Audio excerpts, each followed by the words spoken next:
A sad, sad week for NXT. Bruce Prichard is now in charge of the brand, and all NXT creative and personnel will be reporting to him.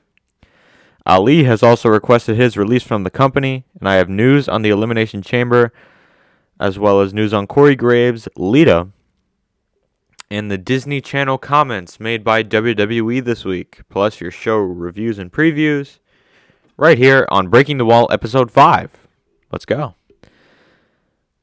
Welcome, everybody, to the Fourth Wall Wrestling Podcast. I'm Will, here alone today. We're going to do another audio podcast. Brandon is unfortunately feeling under the weather, so send your best wishes to Brandon as he recovers.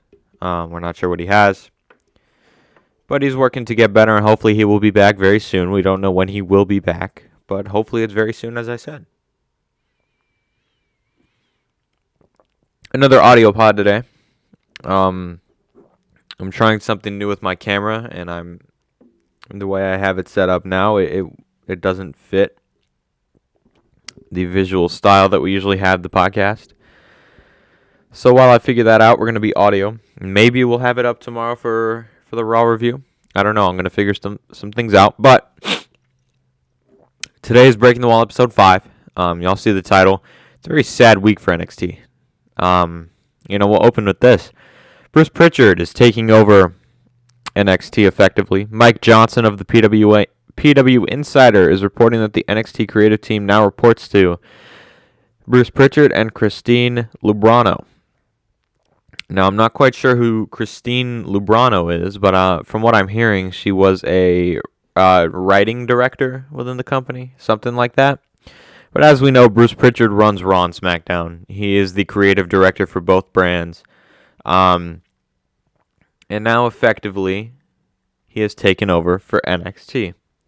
It was reported that while Triple H was in charge, they worked and ran things under their own bubble, and that was apparent in the difference in quality of television. And now that Prichard has taken over, they will run NXT in the same way as Raw and SmackDown. And this is the problem. You see, Bruce Prichard is the man who has taken Raw and SmackDown and effectively run them into the ground. He's taken them, they're seeing their worst ratings of all time, the worst quality of programming of all time, and now that they've removed Triple H from power, he is taking over the NXT brand. And this is very unfortunate, and I say that because Bruce Prichard is the absolute last thing that NXT needed. The way Triple H ran his show was the reason why we loved NXT. He built new stars. He gave us a reason to tune in every week. We cared about the show. It was the best brand of professional wrestling on TV at that time. And then it started to go flat. And then reports came out that Triple H had stepped away for a little bit to deal with a cardiac issue. No, I don't want to speculate, but if I had to guess, I would say that had something to do with the situation at hand with NXT.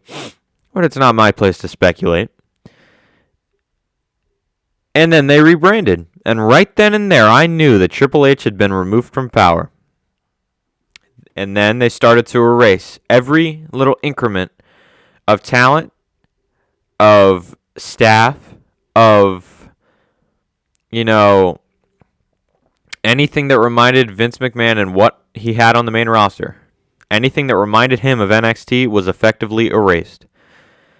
And people have argued with me. They've tried to counteract my points, and they've tried to tell me Triple H will one day come back.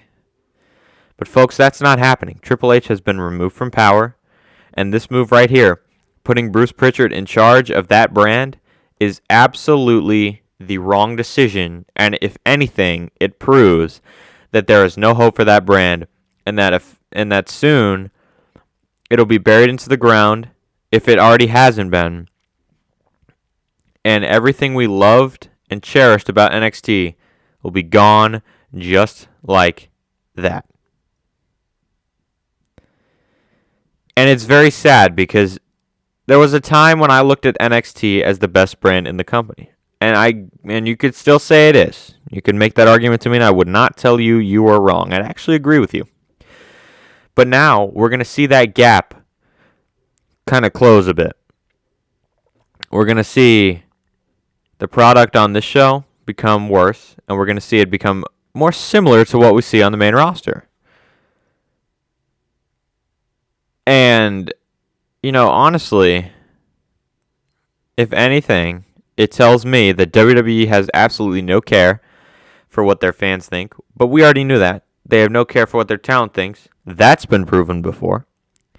And they take no mind into what they're putting on TV as long as it is getting the mediocre ratings and the most money they've ever made.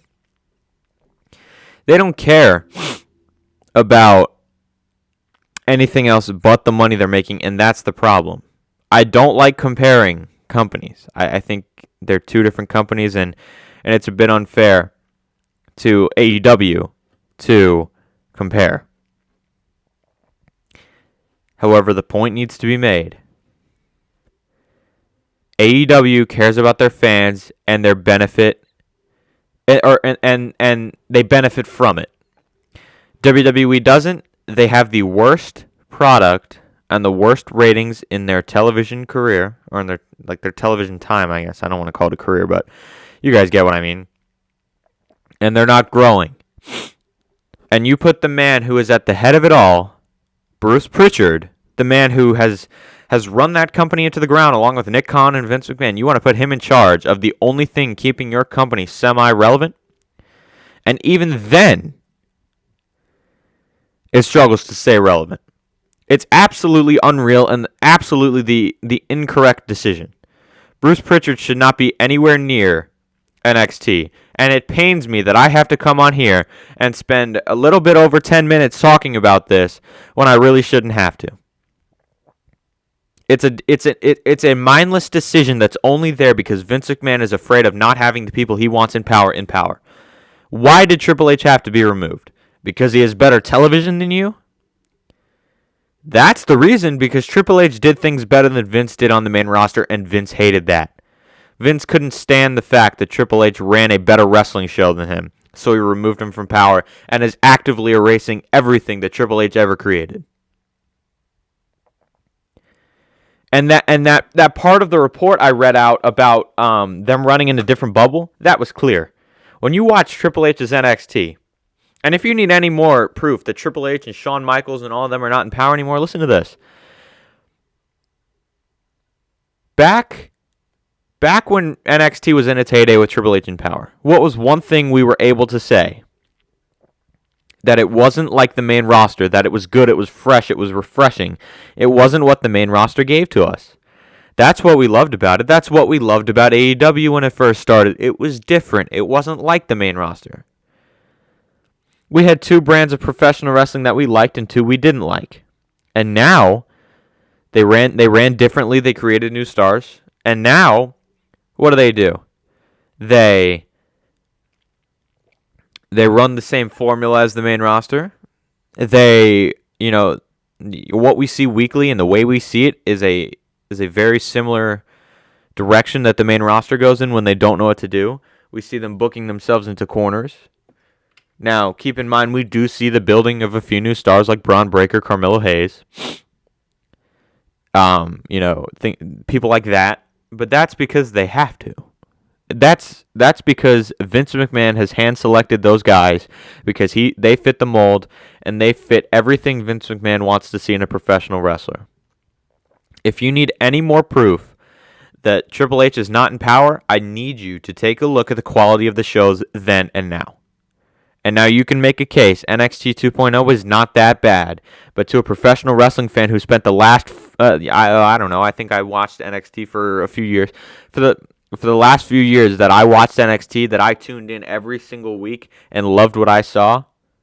And I now compare that to 2.0. It's so different and it's obvious. And anybody trying to tell you that it's not a big difference or it's not a big deal or it's just Triple H going in a different direction is lying to you, and they have the IQ of a snapped pencil.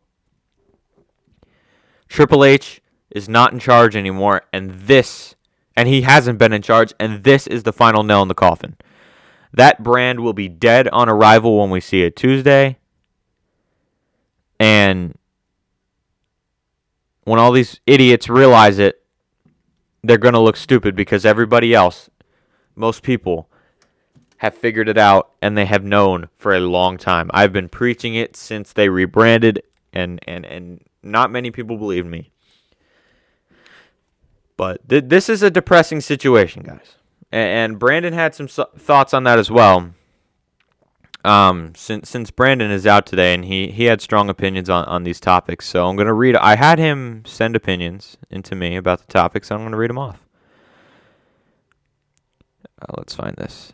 He said, and I quote, Bruce Prichard has been involved with NXT already since the beginning of the rebrand, and I think it's just not as strong now. And I think it was always the plan to completely have NXT 2.0 manage the way the main roster is now. And if the show gets worse, we know why. I mean, Brandon didn't lie. And I said that same point. You could see it from the beginning of the rebrand. You could see that they kind of wanted to move it in a direction that the main roster was going. And believe me,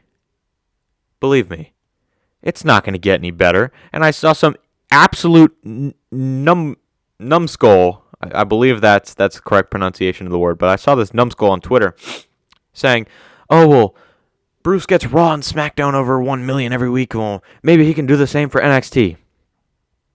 Let me tell you guys. Look 3 years ago, where was Raw's ratings at? Raw and SmackDown's ratings at? Over 2 million, right? Look at them now. Where are they? Struggling to keep a 1.5 on a week-to-week basis. They've been dropping. For you to say he can keep them, or for you to say he gets them to 1 million, over 1 million every week is a absolutely terrible point. Because they've dropped. They've fallen from glory. And let me tell you guys, nobody cares about NXT anymore. Nobody's going to tune into that show on a week-to-week basis. Unless they have to, or unless they just don't have anything else to do. Believe me, guys, NXT is dead. And these last few weeks have been very telling as to what this company thinks about NXT. And it sucks to see. But honestly, guys, me and Brandon have been on top of this since the beginning. We've been telling you nothing but the truth. And I don't think there's anything else we can say about it. It's just completely and utterly disappointing. That's all I got to say. Anyway, moving on. I have news on our good buddy, Mustafa Ali. He has requested his release from World Wrestling Entertainment. He took to Twitter yesterday to formally request his release. And let me find that quote for you.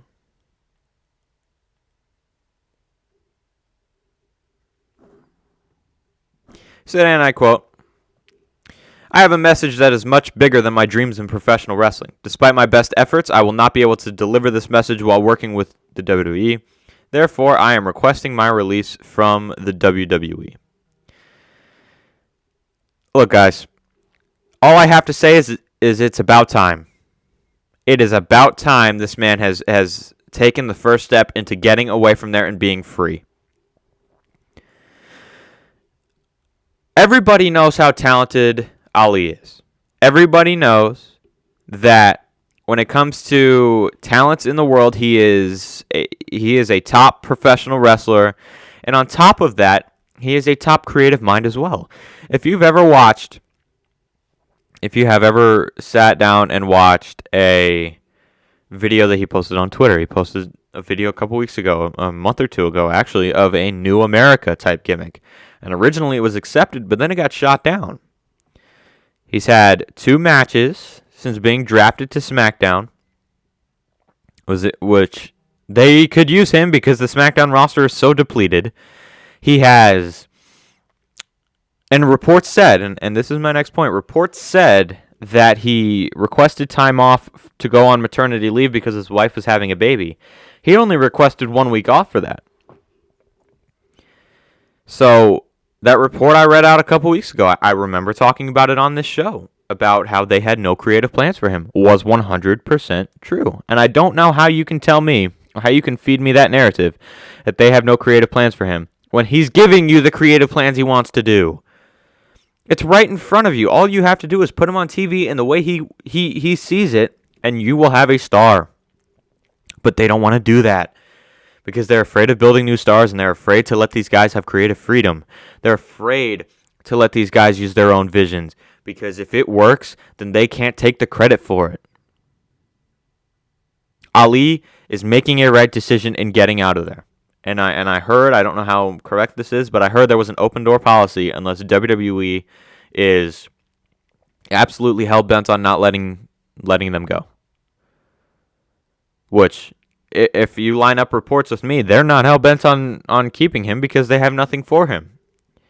So why are they keeping him around? There's no need to keep him around if you're not going to use him. You know, I want to take a minute to kind of run through the career in WWE of Mustafa Ali. You know, it was a very lackluster career, and it's not his fault. You know, he started out in the Cruiserweight Classic. He built that Cruiserweight division with guys like Buddy Murphy and Cedric Alexander. He competed at WrestleMania against Cedric Alexander for the Cruiserweight title. He helped build something that they could have utilized as a very intricate part of their shows every week. But instead of doing that, they saw them as too small. They saw them as midgets, vanilla midgets. They didn't capitalize on the opportunity at hand they had to help build a secondary mid-card so that every week, instead of filling 3 hours of Raw with garbage, you can put these guys on, give them a 15-minute match, and have them show off. Mustafa Ali was a guy that could have not only done it in a Cruiserweight division, but done it in a main event mid-card capacity as well. He had the creative mind to create a gimmick. I called him on multiple occasions the next CM Punk. The way he could make you listen on the mic, the way he could captivate the audience on the mic. I said it on multiple occasions. This guy could be better than CM Punk. He's a talent in that ring. He can do what most men can't do. He has the high-flying ability, and not only that, but he's a great technician as well. You saw how they didn't value him right from when they didn't use the Cruiserweight division because of the way they see guys like him and Buddy Murphy, now Buddy Matthews. You saw that in the way they booked that Cruiserweight division. You know, then you go to 2019, in fact. He was in line for a world title push. He pinned Daniel Bryan. And he was on his way to becoming the world champion at WrestleMania. And then he got injured in that chamber. And effectively, when his orbital socket got broken by Randy Orton, so did his career. Well, at least in WWE. I don't think his career in general is far from over. It's far from over. But when that orbital socket shattered in his eye, so did his dreams of becoming WWE champion. They took him out of that role due to injury. They put Kofi Kingston in. Kofi Kingston benefited from it. And he became the world heavyweight champion, the WWE champion. And then Kofi, of course, we know how that ended. We know how things changed with his reign. And, you know, I don't want to say it was a failure, but it wasn't what we thought it would be. So Ali could have been that next star, and they were lining him up to be. But then an injury happened, and it turned them off to the fact that he had what it took. He came back. He virtually did nothing. Now I'm trying to remember a lot of the stuff he did because most of it is kind of irrelevant. However, we fast forward to about, what was it, July, or I think it was early August 2020. They started the Retribution thing. You know, that thing was destined for failure right at the start. They failed him. They put him with 4 or 5 other members that nobody was going to care about. They failed that that group from the beginning. They buried them, and Ali never got it going. It was one of the worst things they creatively did in all of 2021, and it should have been burned right after they saw the initial reaction. It was never good. It was never anything anybody wanted to see unless they were going to book it correctly. And that was just another blow to Ali's career that kind of told me that they had nowhere to go with him. And then fast forward to 2021.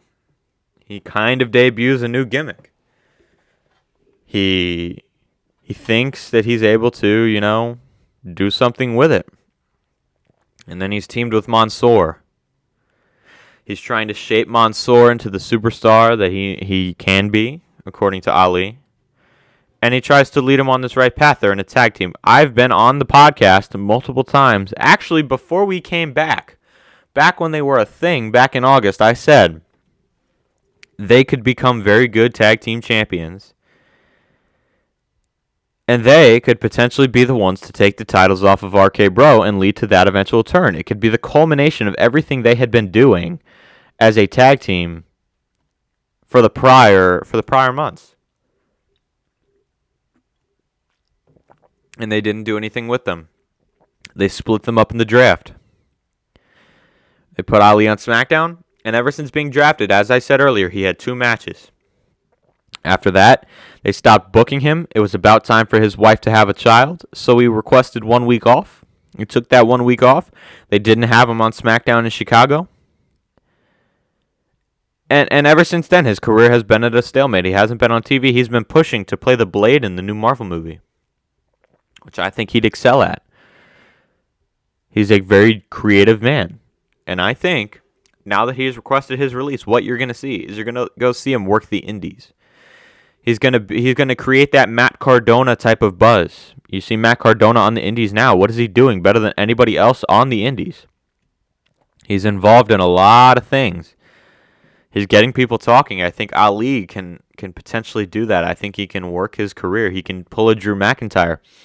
He can get good matches on the indies. He can get Tony Khan noticing. He can get Vince McMahon maybe noticing again. I personally wouldn't go back, but you never know. With a guy as creative as Ali, he might want to. One day. It'll take a while, but I don't think he goes back. I think he goes to AEW one day. But he's going to prove on the indies or wherever he goes, maybe in Impact, that he can deliver that message that he wants to. He can be that inspiration that he's always wanted to be. And he can use his creative mind and his good in-ring skill to prove that he can be one of the best in the world. And anybody telling me that he's not either hasn't been watching or refuses to believe a man like Ali can do it. But good on Ali. I love the fact that he's standing up for himself, doing what he feels is right, and is standing up to the machine that is WWE. And I'm happy for him, because a man like him, who has worked his tail off for the better part of 4 or 5 years now in the company, a man like him deserves to go somewhere else and showcase his talent in front of a wide audience. And I have this from Brandon, and I quote, Ali, I think although it was a hard decision for him to make, the decision also couldn't have been that hard at the same time. I'm glad he did make that decision. It's time for him to leave WWE because they never had anything planned for him after he got injured back in 2019. And he should have requested it back then. They tried the retribution stuff, and it didn't work out because of WWE, not him or any of those wrestlers. They got booked like crap, and we know Ali is a genius and will be taken serious in wrestling, but not where he is right now, and because of that, he and WWE need to part ways. Imagine if he got the role for the Blade after leaving and then gets very famous for it and ends up in AEW. WWE will feel very bad then. I agree with Brandon. I feel like he should have actually requested his release a long time ago, and I'd even go back to 2019, as Brandon said. After he came back and they had nothing for him, honestly, I think you could have turned him heel and still put the world title on him anyway. If you wanted to take it off of Kofi without giving it on Brock, or putting it on Brock, I should say, you could have put it on Ali. But WWE is not in the business of building new stars, and we see that. So, I agree with Brandon. if he gets this Blade role and goes to AEW, which is where I think he ends up one day, maybe not soon, but one day, I think Ali becomes one of the biggest stars in the world creatively.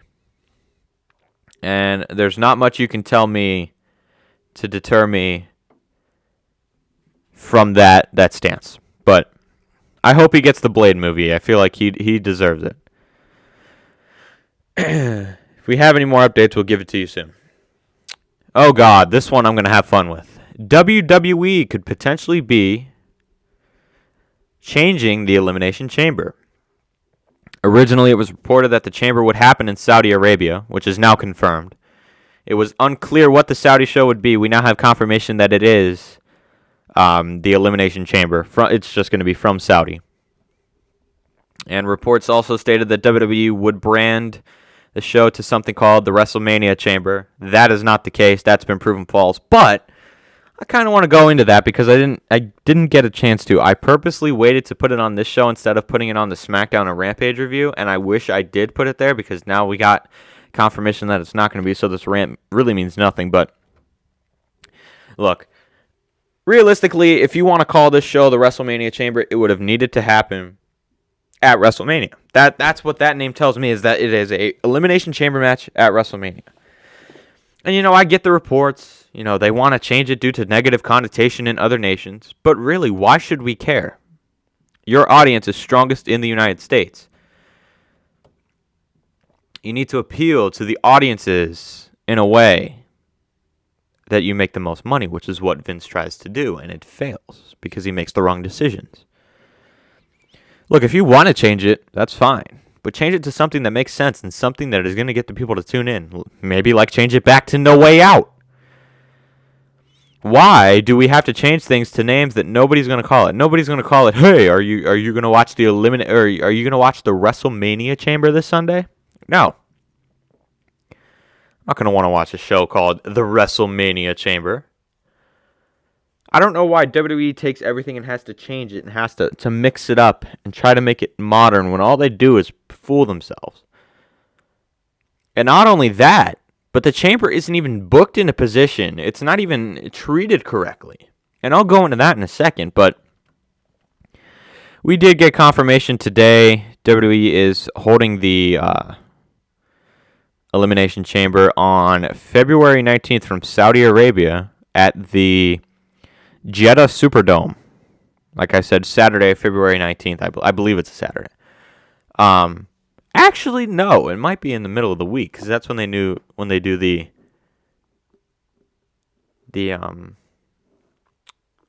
Saudi shows. And now I'll get into the way that I think they should do the chamber. Usually WWE gets the chamber all wrong. They book it with nonsensical matches that make no sense for the champion to defend. They just have the champion defend for them to defend, and there's no real reason that they should have to. You have the Royal Rumble to build a new challenger for WrestleMania, right? So theoretically, if they wanted to use their logic, they should do what I've been saying they should do for a very long time. Use the Elimination Chamber to take men and women from the Rumbles that came up short and use it as their almost final chance to get to WrestleMania. Use it to find the challenger for the man or woman, actually, you can use it to find the challenger for the other brand's champion. Let's say a Raw superstar wins the Royal Rumble and he challenges the Raw World Champion, the WWE Champion. Take the Elimination Chamber and use it for SmackDown superstars to figure out who's going to challenge the Universal Champion. It's not a tough concept.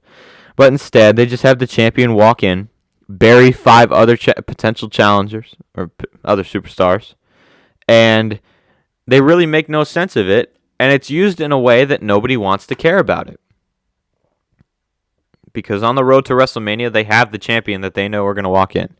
Why should we care about a potential Elimination Chamber match that really means nothing in the stretch run? There's nothing I care about within that match. And it's been proven last year. I didn't care about the Drew defense. I didn't care about Roman defending against the winner of the Elimination Chamber. They just don't book it correctly, and that's why nobody cares about it. They need to use it to build up the challenger. They need to use it as a catalyst to get some of these guys who want opportunities into a world title match at WrestleMania. But they refuse to do that because that makes sense, and WWE isn't in the business of making sense with their gimmick matches. And I personally don't even know why it needs to be an entire pay-per-view. You have one for the men, one for the women, right? You don't need one for the men, one for the women. I mean, unless you're going to do what I said, you don't need one for the men and one for the women. You don't need one for one world champ and one for the other. Do it naturally. Give people a reason to care. You know? Like, I didn't think it was that hard to make people care. And as I said, I hate comparing companies. But when AEW wants to find a new challenger for the world champ, they make sense of it. They use our rankings. WWE doesn't have the rankings to be able to do that.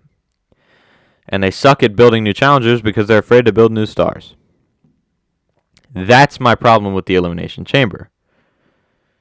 That is my problem with the way they build stars up, because they do it the wrong way, and by the time they get to the payoff, nobody cares about them anymore.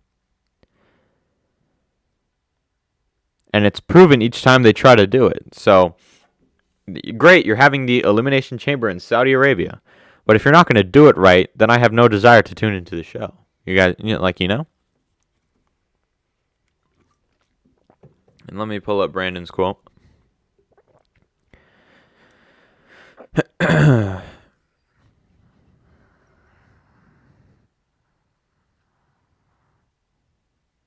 see. I think he missed the Elimination Chamber.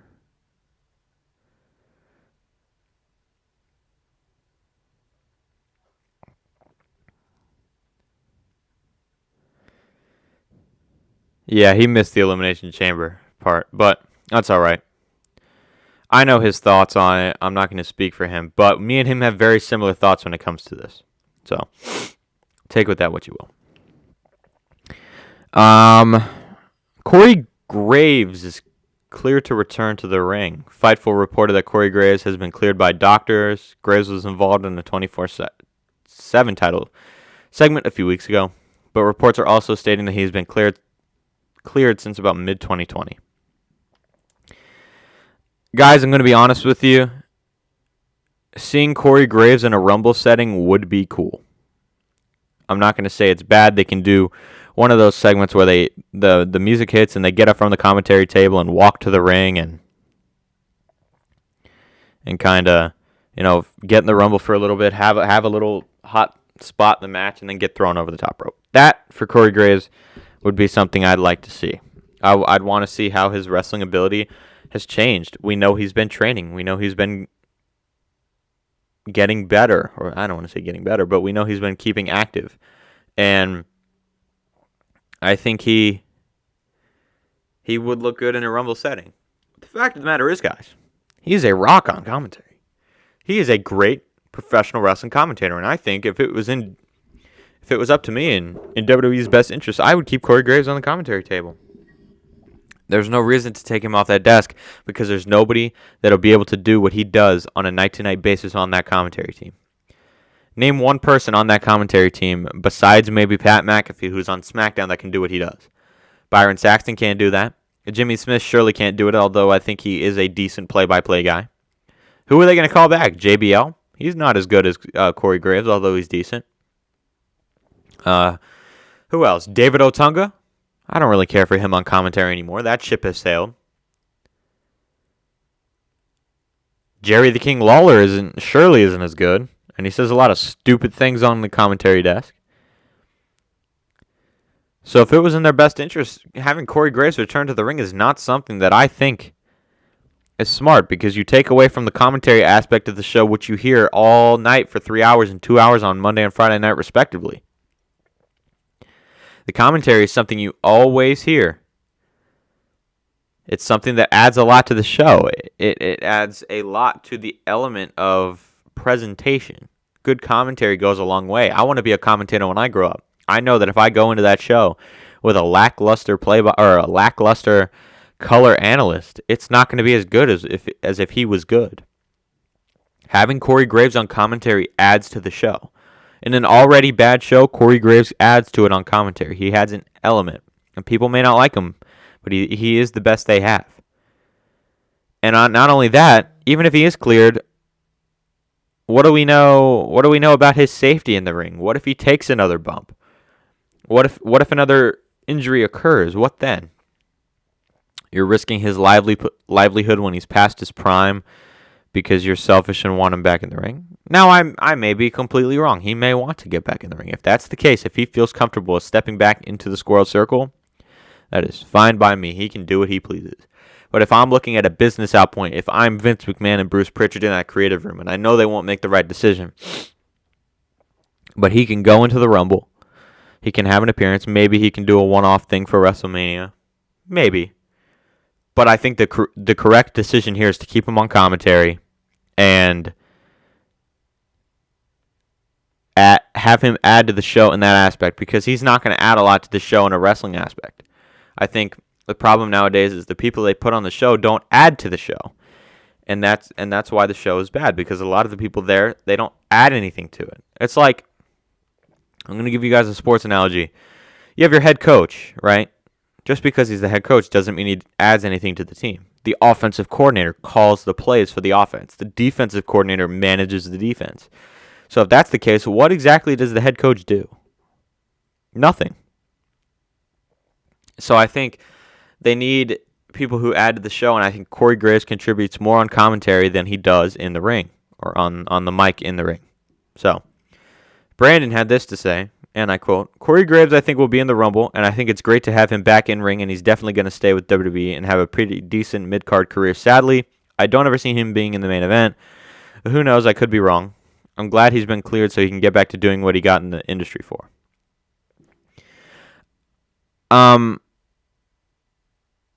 You know me and Brandon, we're not afraid to disagree with each other. And this is one of the cases in which I disagree with Brandon. I think keeping him out of the ring might be the best course of action.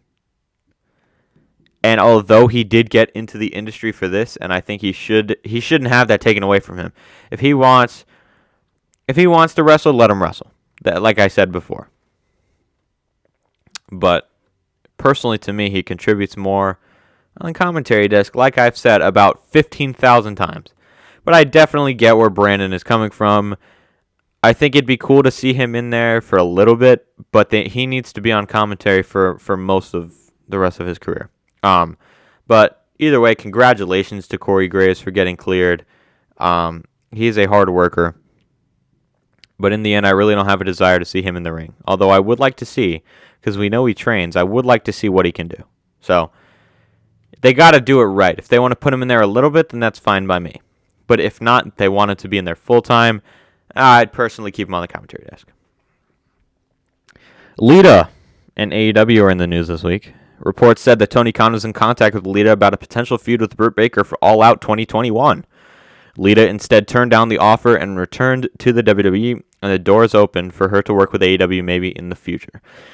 Look, guys, you guys heard my thoughts on Friday. I don't see why Lita is needed on the show.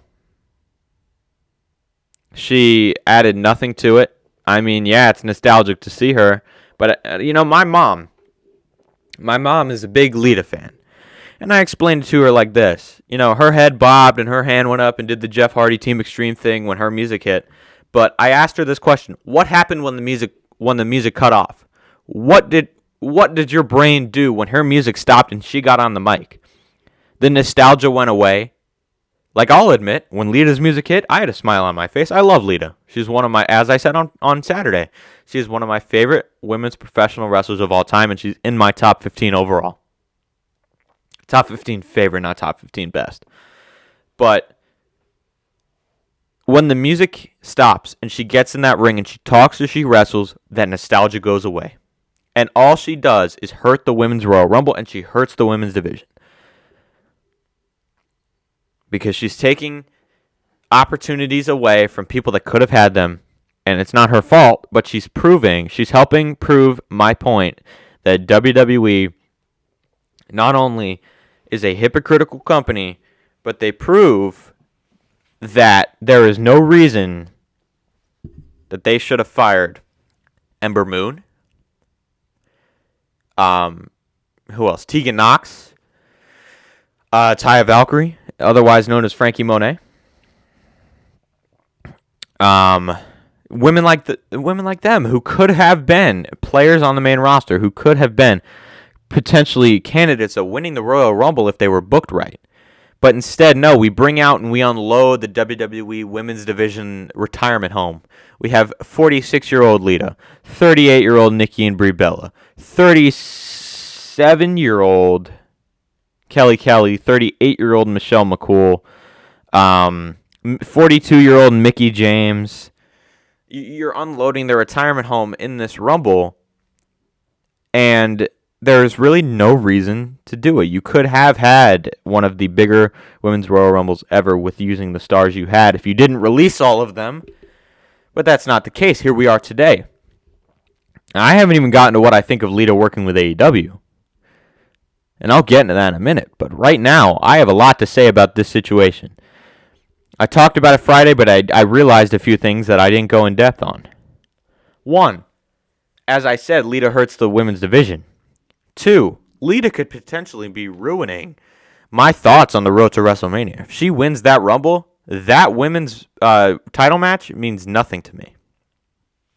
And I don't think she'll win the Rumble, but I do think she'll mix it up with Charlotte somewhere down the line on the road to WrestleMania. It may not be at WrestleMania, but it'll be somewhere.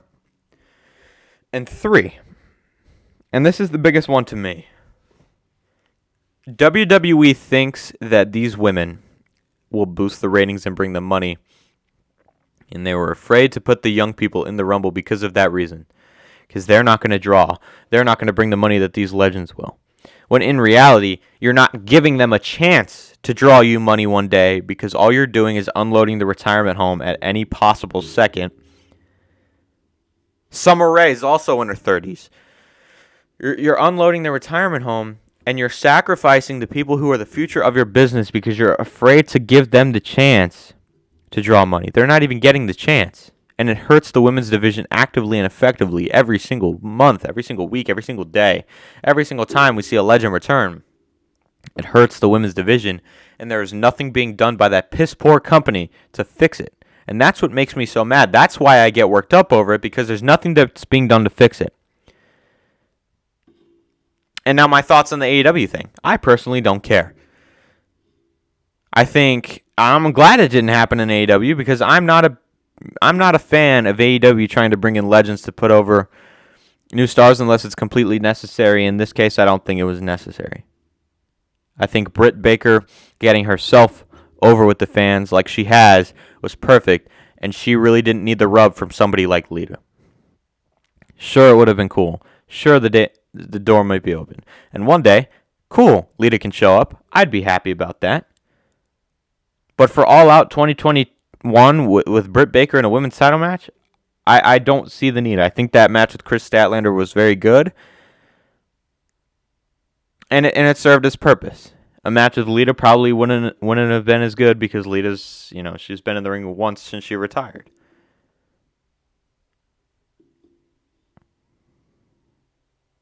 So, I'll now read Brandon's comments on the situation.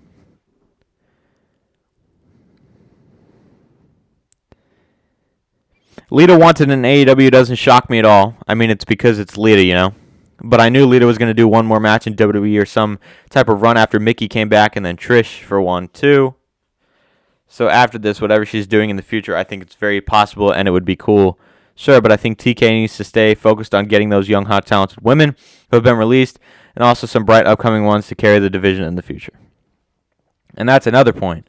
I feel like wasting a contract on Lita is not in AEW's best interest either. They can use that on people who have already established themselves as hot free agents, as he said, with who's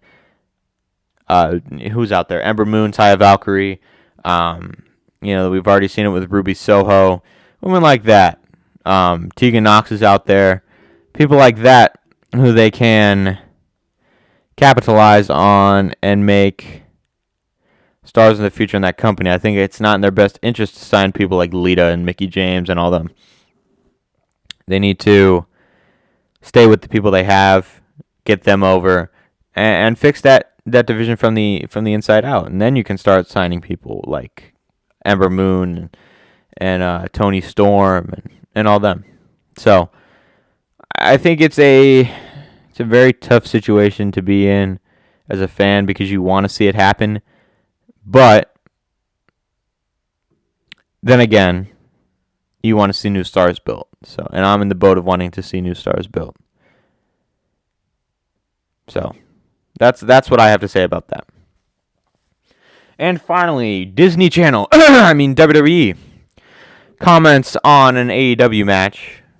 WWE made comments regarding the Bunny and Penelope Ford versus TJ street fight on the December 31st edition of Rampage. And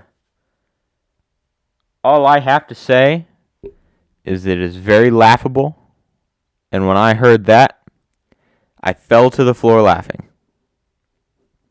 And let me pull up this quote. They were speaking to, I believe it was the Toronto Star. Yeah, the Toronto Star. It says, and I quote, "If you look at the gory self-mutilation that bloodied several women in the December 31st event on TNT, it quickly became clear that these are very different businesses. We had an edgier product in the Attitude Era, and in the 2022 world, we don't believe that type of dangerous and brutal display is appealing to network partners, sponsors, venues, children, or the general public as a whole." Cry me a river and let me play you a song on the world's smallest violin. If you know, you know. I do not give one single solitary iota of one singular crap about the gory self-mutilation. It was a good match. It was in my top 3 matches so far of 2022. It was one of the matches that I'm going to look back at the end of the year and say, yeah, those women killed it. And I don't know why WWE feels the need to hate, because they do the same stuff. So Randy Orton lighting the Fiend on fire wasn't gory self-mutilation, and that was appealing to network partners and children and venues. Rey Mysterio having his eye gouged out and blood spilling everywhere and Seth Rollins throwing up wasn't gory self-mutilation that turns off network partners and children. Stop being hypocritical and stop hating because it makes no sense and you come off like an idiot. All credibility I have for that company and what they believe of blood and guts and edgy content is gone. Because of the way they do things and the way they talk about things when other companies do it. If it doesn't happen in WWE, God forbid it's good.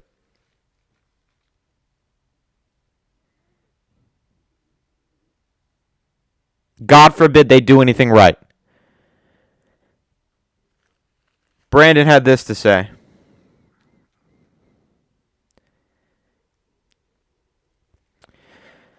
So Disney Channel made their comments on AEW Street Fight match with the women, and I think it's just like, why, man? We know you guys appeal to little kids now, but pro wrestling doesn't stay in your little sports entertainment.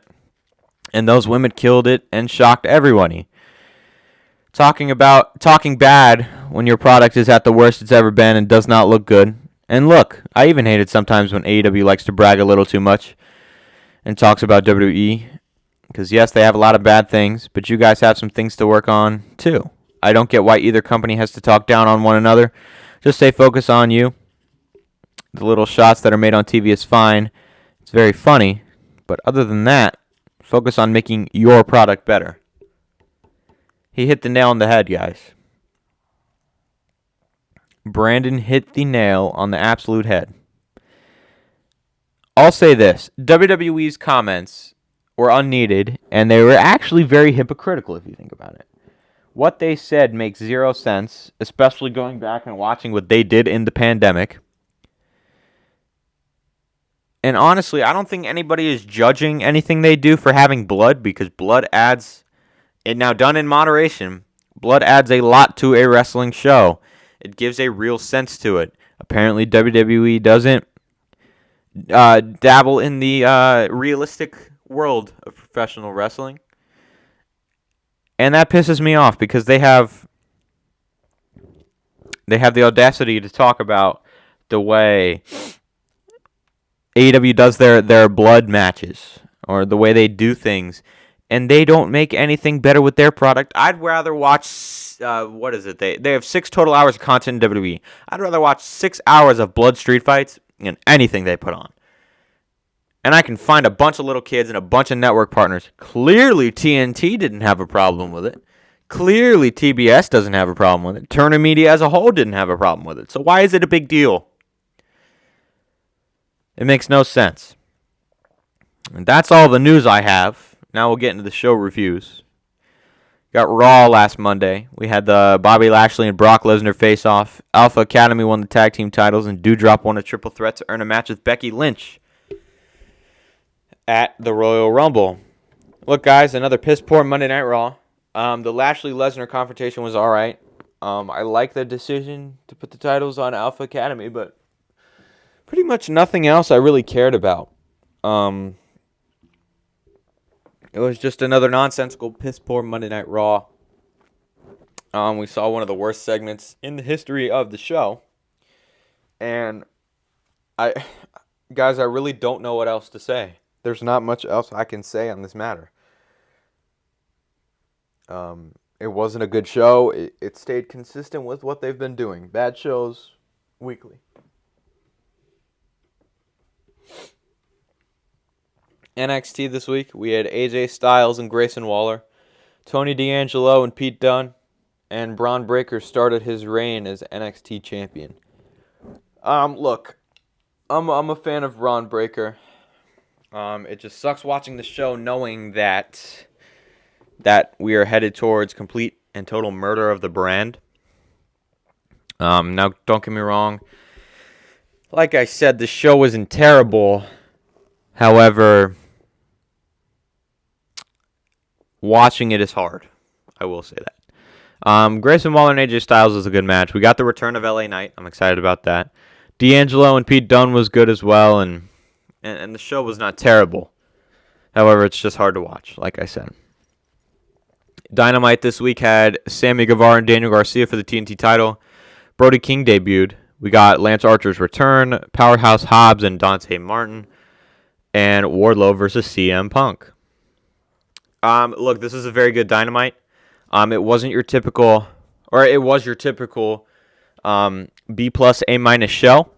It was another good week of Dynamite. It didn't have to be a home run, and they gave us a consistent show with storylines and good in-ring work, and we have something to look forward to for next week. Smackdown, we had Lita's return, a fatal 4-way tag team match, and a Seth Rollins and Roman Reigns face-off. Smackdown, this was one of the worst Smackdowns I've ever sat down and watched. There was legitimately nothing interesting, aside from that Reigns and Rollins face-off, which that wasn't even great. Lita's return did nothing for me. That fatal 4-way tag match did nothing for me. That Sonya and Naomi thing during the show did nothing for me. Sami Zayn's segment was utterly terrible. The only thing I really liked on this show was the Ricochet and Sheamus match. And that's all I have to say on SmackDown. Rampage, we had Adam Cole versus Trent Beretta, a 6-woman tag team match. Shawn Spears versus Andrew Everett, and the Jurassic Express versus the Dark Order. This is one of the better Rampages. As we always say on the show, it's a decent 1-hour wrestling show. We got a good opener and good closer. We got good storyline progression in between. Rampage actually progressed some storylines. And we had a good promo from Shawn Spears. So I can't complain about this show. It was a good 1 hour of wrestling. That was the review portion, and now we'll go into previews. And this shouldn't take long because 3 out of the 5 shows we are going to cover have nothing announced. Raw, nothing announced. I assume they'll build towards the Rumble matches. We'll get something from Doudrop and Becky, something from Bobby Lashley and Brock Lesnar. NXT, nothing announced. But we had the Dusty Cup Classic beginning. So that's something to look forward to. And they revealed the bracket, but we're not covering it on here. Oh, would you look at this? We have Dynamite with actual things announced. Britt Baker and Adam Cole versus Orange Cassidy and Chris Statlander in a mixed tag team match. Shawn Spears versus CM Punk. The Acclaimed versus Darby Allin and Sting. Sky Blue versus Serena Deeb. The House of Black versus the Varsity Blondes. And Cody will return. Dynamite looks very good. Washington, D.C. is in for a good show. We're getting 3 very quality tag team matches. We're getting Shawn Spears and CM Punk, which should be very good. We're going to start seeing that progression between Cody and Sammy.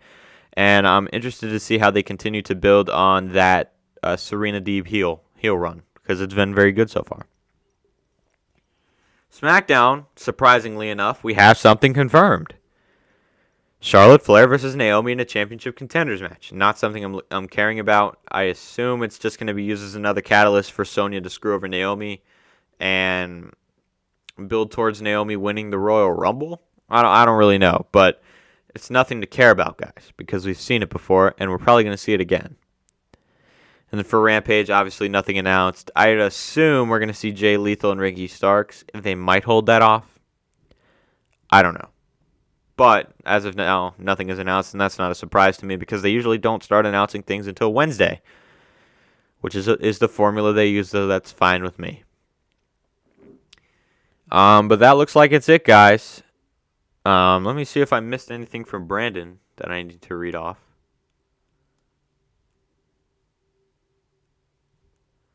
I don't believe I did. Yeah, no. I got everything. But that's all I got for you guys. Make sure to like and comment on the video as well as answering the question of the day. What do you think Mustafa Ali should do next? We have my opinions, I have my opinion. Brandon has his opinion. But I want to hear from you guys. Drop your opinion about that in the comments down below. Make sure to subscribe as well as turn on the bell for all post notifications so you never miss when we upload a podcast. Follow us on Instagram for the second show in a row. I have nothing to point at. But on Instagram, it's at Fourth Wall Wrestling Podcast. And on Twitter, at 4wall_wrestling. We apologize about the vlog. We haven't gotten to editing that yet. We had a pretty eventful past few days. At this point, we're not sure when we're going to get it out. We'll try to get it out as soon as possible. However, there are no promises as to when it will be out. But stay tuned for that, hopefully coming soon. But yeah, guys, send Brandon your best wishes. Hopefully he's back with us soon. And I believe I got everything. So thank you guys for watching. And we will see you this week. I believe we're going to have the Raw review tomorrow. The jury is out on the NXT review because I'm not sure what I want to do with NXT. But you will have a Dynamite review coming Thursday. Nothing Friday. And then on Saturday, you'll get your Smackdown and Rampage review. And next week, I believe we're going to do a How to Book the Royal Rumble show because we are 2 weeks away. And there's a lot I want to talk about regarding the Royal Rumble. And we can do that next week. So that Breaking the Wall episode 7 is a prediction show. And then we can get into the Rumble.